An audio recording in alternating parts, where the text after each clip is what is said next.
గారు ఆ రోజు ఆవిడ హీరోయిన్ అని చెప్పి వాళ్ళు వచ్చారు కానీ నిజంగా ఆవిడ ఆంధ్ర రాజకీయాల్లో ఆవిడ పనితీరు, ఆవిడ పరిస్థితి, ఆవిడ విధానం, ఆవిడ చేష్టాలు కానీ చూస్తుంటే వాళ్ళకి తెలుసుంటే వాళ్ళ దరిదాపుల్లో రోజా ఉన్న దరిదాపుల్లో కూడా ఉండకుండా ఇంకొక చోట ఉండి ఆవిడ వెళ్ళిపోయిన తర్వాత వచ్చేవాళ్ళు. ఆర్టిస్ట్గా మాత్రం ఆవిడ తెలుసు, రాజకీయ నాయకురాలుగా తెలియదు ఆవిడ.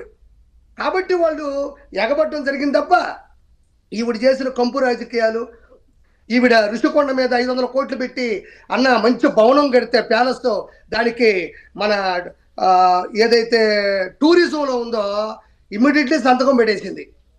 ఎందుకు సంతకం పెట్టాల్సి వచ్చింది?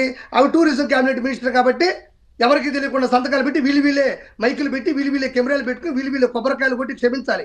ఈవిడ కొబ్బరికాయ కొట్టిందో మళ్ళీ ఆయన సిలువు పెట్టాడో నాకు తెలియదు, క్షమించాలా. మొత్తానికైతే ఇద్దరు కలిసి దారుణమైనటువంటి పనులు కూడా చేశారు. ఈరోజు దళితుల మీద ప్రత్యేకంగా దాడులు జరుగుతున్నాయి.